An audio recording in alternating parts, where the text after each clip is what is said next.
Hi everyone welcome back. ನೀವು ನೋಡ್ತಾ ಇದ್ದೀರಾ ಸ್ಟೂಡೆಂಟ್ ಸೊಲ್ಯೂಷನ್ ಯೂಟ್ಯೂಬ್ ಚಾನಲ್. ನೇಮಕಾತಿ ಕುರಿತು ನಾವು ಡೈಲಿ ಅಪ್ಡೇಟ್ನ ಕೊಡ್ತಾ ಇದ್ದೀವಿ. ಈಗ ಲೇಟೆಸ್ಟ್ ಅಪ್ಡೇಟ್ಗಳನ್ನು ತಿಳಿಸ್ಕೊಡ್ತಾ ಇದ್ದೀವಿ. ಚಾನಲ್ಗೆ ಸಬ್ಸ್ಕ್ರೈಬ್ ಆಗಿ ದಯವಿಟ್ಟು ಸಪೋರ್ಟ್ ಮಾಡಿ.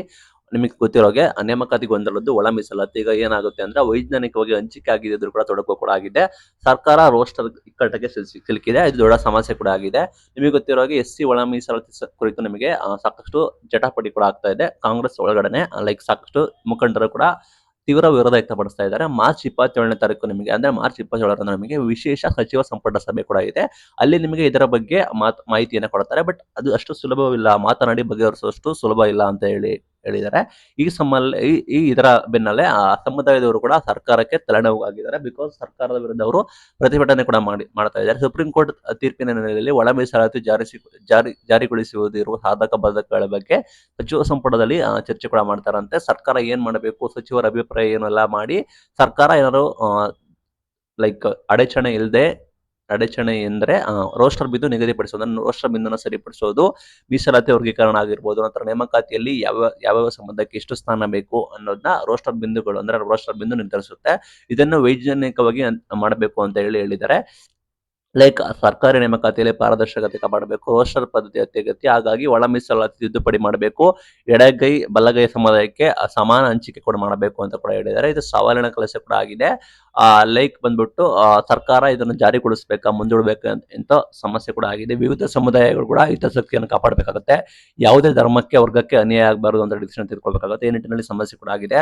ಸರ್ಕಾರದ ಪ್ರತಿಭಟನೆ ಕೂಡ ಮಾಡ್ತಾ ಇರೋದು ಗೊಂದಲ ಕೂಡ ಆಗಿದೆ. ಬೋವಿ ಗುರುಪೀಠ ಸಮಾಜದವರು ತಜ್ಞರು ಏನ್ ಹೇಳ್ತಿದ್ದಾರೆ ಅಂದ್ರೆ ಮೈನ್ ಥಿಂಗ್ ಇದು ಇಂಪಾರ್ಟೆಂಟ್ ಆಗಿರುತ್ತೆ. ತಜ್ಞರು ಏನಾಗಿರುತ್ತೆ ಅಂದ್ರೆ ರೋಸ್ಟರ್ ಬಿಂದು ವಿಷಯದಲ್ಲಿ ನ್ಯಾಯಾಲಯದಲ್ಲಿ ವಿಚಾರಣೆಯಾಗಿ ಸ್ಪಷ್ಟ ನಿರ್ದೇಶನ ಕೂಡ ಬಂದಿದೆ. ಅಂದ್ರೆ ನಿಮಗೆ ಆಲ್ರೆಡಿ ನ್ಯಾಯಾಲಯ ಹೇಳ್ಬಿಟ್ಟಿದೆ, ಈ ಹಿಂದೆ 50 ಅಲ್ಲೇ ನೇಮಕಾತಿ ಮಾಡಿ 56 ಮಾಡಬೇಡಿ ಅಂತ. ಜೊತೆಗೆ ಕೇಂದ್ರ ಸರ್ಕಾರ ಕೂಡ ಒಂದು ನಿಯಮ ಪಾಲನೆ ಮಾಡಿಕೊಂಡು ಬಂದಿದೆ. ಅದನ್ನೆಲ್ಲ ಪರಾಮರ್ಶೆ ಮಾಡಿಸಿ ರಾಜ್ಯ ಸರ್ಕಾರ ಒಂದು ಡಿಸಿಷನ್ಗೆ ಬರ್ಬೇಕಾಗುತ್ತೆ. ಇಲ್ಲವಾದರೆ ಸಮುದಾಯ ಮಧ್ಯೆ ಸಮಸ್ಯೆ ಕೂಡ ಆಗುತ್ತೆ. ಯಾವುದೇ ಸಮುದಾಯಕ್ಕೆ ಅನ್ಯಾಯವಾಗುವಂತೆ ಸೂಕ್ತ ಕ್ರಮ ಕೈಗೊಳ್ಳಬೇಕು ಅಂತ ಕೂಡ ಹೇಳಿದ್ದಾರೆ. ಇಲ್ಲಿ ತಜ್ಞರು ಸಿಂಪಲ್ ಆಗಿ ಹೇಳಿದ್ದಾರೆ, ನ್ಯಾಯಾಲಯದಲ್ಲಿ ಆಲ್ರೆಡಿ ಡಿಸಿಷನ್ ತೆಗೆದುಕೊಂಡಿದ್ದಾರೆ. ಜೊತೆಗೆ ಕೇಂದ್ರ ಸರ್ಕಾರ ಅಂದ್ರೆ ಸೆಂಟ್ರಲ್ ಗೌರ್ಮೆಂಟ್ ಕೂಡ ಒಂದು ನಿಯಮವನ್ನು ಕೂಡ ಫಾಲೋ ಅಪ್ ಮಾಡಿದೆ. ಅದರ ಮೇಲೆ ನೀವು ನೇಮಕಾತಿ ಮಾಡಬೇಕು ಅಂತ ಕೂಡ ಹೇಳಿದ್ದಾರೆ. ಇಲ್ಲಿ ಏನ್ ಸಮಸ್ಯೆ ಕೂಡ ಆಗಿದೆ ಅಂದ್ರೆ ನೋಡೋದಾದ್ರೆ 1ರಿಂದ 100 ಸ್ಥಾನಗಳಲ್ಲಿ 50% ಮೀಸಲಾತಿ ಕೂಡ ಆಲ್ರೆಡಿ ಇದೆ, ಹಂಚಿಕೆ ಮಾಡ್ತಾ ಇದ್ದಾರೆ. 100 ಹುದ್ದೆಗಳಿಗೆ ನೇಮಕಾತಿ ಪ್ರಕ್ರಿಯೆ. ಮೊದಲನೇ ಹುದ್ದೆ ಪರಿಶಿಷ್ಟ ಜಾತಿ ಅಂತೇಳಿ ನಿಗದಿ ಆದ್ರೆ, 2ನೇ ಹುದ್ದೆ ಸಾಮಾನ್ಯ ವರ್ಗದವರದು, 3ನೇ ಹುದ್ದೆ ಪರಿಶಿಷ್ಟ ಪಂಗಡದ್ದು, 4ನೇ ಹುದ್ದೆ ಸಾಮಾನ್ಯದು, 5ನೇ ಹುದ್ದೆ ಪ್ರವರ್ಗ 1, 6ನೇ ಹುದ್ದೆ 7ನೇ ಹುದ್ದೆ 2A, 8ನೇದು ಸಾಮಾನ್ಯ, 9ನೇದು ಪರಿಶಿಷ್ಟ ಜಾತಿ. ಇದು ಒಳ ಮೀಸಲಾತಿ ಇಲ್ಲದ ರೋಸ್ಟರ್ ಬಿಂದು ಹಂಚಿಕೆ ಉದಾಹರಣೆ ಕೂಡ ಆಗಿರುತ್ತೆ. ಇದು ಸಮಸ್ಯೆ ಕೂಡ ಆಗಿದೆ. ಹೀಗಾಗಿ ಒಳ ಮೀಸಲಾತಿ ಪ್ರಕಾರ ಹಂಚಿದ್ರೆ ಏನಾಗುತ್ತೆ ಅಂದ್ರೆ ಪರಿಶಿಷ್ಟ ಜಾತಿಗೆ ಇಲ್ಲಿ 3 ಅಥವಾ 4 ವರ್ಗ ಕೂಡ ಬರುತ್ತೆ. ಪರಿಶಿಷ್ಟ ಜಾತಿ ಕ್ಯಾಟಗರಿ 1 ಮೊದಲ ವರ್ಗಕ್ಕೆ ಒಂದು ಹುದ್ದೆ.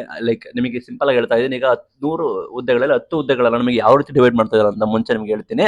ಮೊದಲನೇ ಹುದ್ದೆ ಪರಿಶಿಷ್ಟ ಜಾತಿ ಕೊಡ್ತಾ ಇದ್ರು, 2ನೇ ಹುದ್ದೆ ಸಾಮಾನ್ಯ ವರ್ಗಕ್ಕೆ, 3ನೇ ಹುದ್ದೆ ಪರಿಶಿಷ್ಟ ಪಂಗಡಕ್ಕೆ, 4ನೇ ಸಾಮಾನ್ಯ, 5ನೇದು ಕ್ಯಾಟಗರಿ 1, 6ನೇದು ಸಾಮಾನ್ಯ, 7ನೇದು 2A, 8ನೇದು ಸಾಮಾನ್ಯ, 9ನೇದು ಪರಿಶಿಷ್ಟ ಜಾತಿ, ಈ ರೀತಿ ಕೊಡ್ತಾ ಇದ್ರು. ಬಟ್ ಈಗ ರಿಸರ್ವೇಶನ್ ಹಾಕಿದ್ರೆ ಯಾವ ರೀತಿ ಆಗುತ್ತೆ ಅಂತ ಅವರು ಏನ್ ಹೇಳ್ತಿದ್ದಾರೆ ಅಂದ್ರೆ, ಇದರಲ್ಲಿ 10ರಲ್ಲಿ ನಿಮಗೆ 4 ಹುದ್ದೆಗಳನ್ನ ನಿಮಗೆ ಡಿವೈಡ್ ಮಾಡಿ ಕ್ಯಾಟಗರಿ ಯಾರೆಲ್ಲ ಪರಿಶಿಷ್ಟ ಜಾತಿ ಇದ್ದಾರೆ ಅವ್ರಿಗೆ ಕೊಡಬೇಕಾಗುತ್ತೆ ಅಂತ ಹೇಳಿ ಇಲ್ಲಿ ನೋಟಿಫೈ ಕೂಡ ಮಾಡಿದ್ದಾರೆ. ನೀವು ಗ್ಯಾಪ್ ನೋಡ್ಕೊಳ್ಳಿ.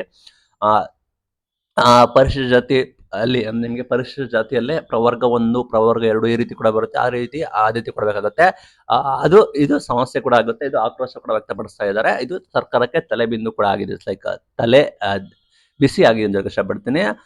ಇದು ರೋಸ್ಟರ್ ಬಿಂದು ವಿಷಯದಲ್ಲಿ ಸಾಕಷ್ಟು ಸಮಸ್ಯೆ ಕೂಡ ಆಗಿರೋ ಕಾರಣ ಇದು ಬಂದ್ಬಿಟ್ಟು ಅವೈಜ್ಞಾನಿಕವಾಗಿದೆ ಅಂತ ಹೇಳಿ ಕೆಲ ಸಮುದಾಯಗಳು ಕೂಡ ಹೇಳ್ತಾರೆ. ಕೆಲ ಸಮುದಾಯಗಳು ಚೇಂಜ್ ಮಾಡಬೇಕು ಅಂತ ಹೇಳ್ತಾ ಇದ್ದಾರೆ. ಇದರ ವಿರುದ್ಧ ಸರ್ಕಾರಕ್ಕೆ ಸಂಕಷ್ಟ ಕೂಡ ಆಗಿದೆ. ಆ ನಿಟ್ಟಿನಲ್ಲಿ ನಮಗೆ ನೋಟಿಫಿಕೇಶನ್ ಕೂಡ ಆಗಿಲ್ಲ, ನೇಮಕಾತಿ ಕೂಡ ಆಗಿಲ್ಲ. ಆ ನಿಟ್ಟಿನಲ್ಲಿ ಅಭ್ಯರ್ಥಿಗಳಿಗೆ ಆತಂಕ ಕೂಡ ಆಗಿದೆ. ಇದು ಇವತ್ತಿನ ಬೆಳವಣಿಗೆ. Thank you.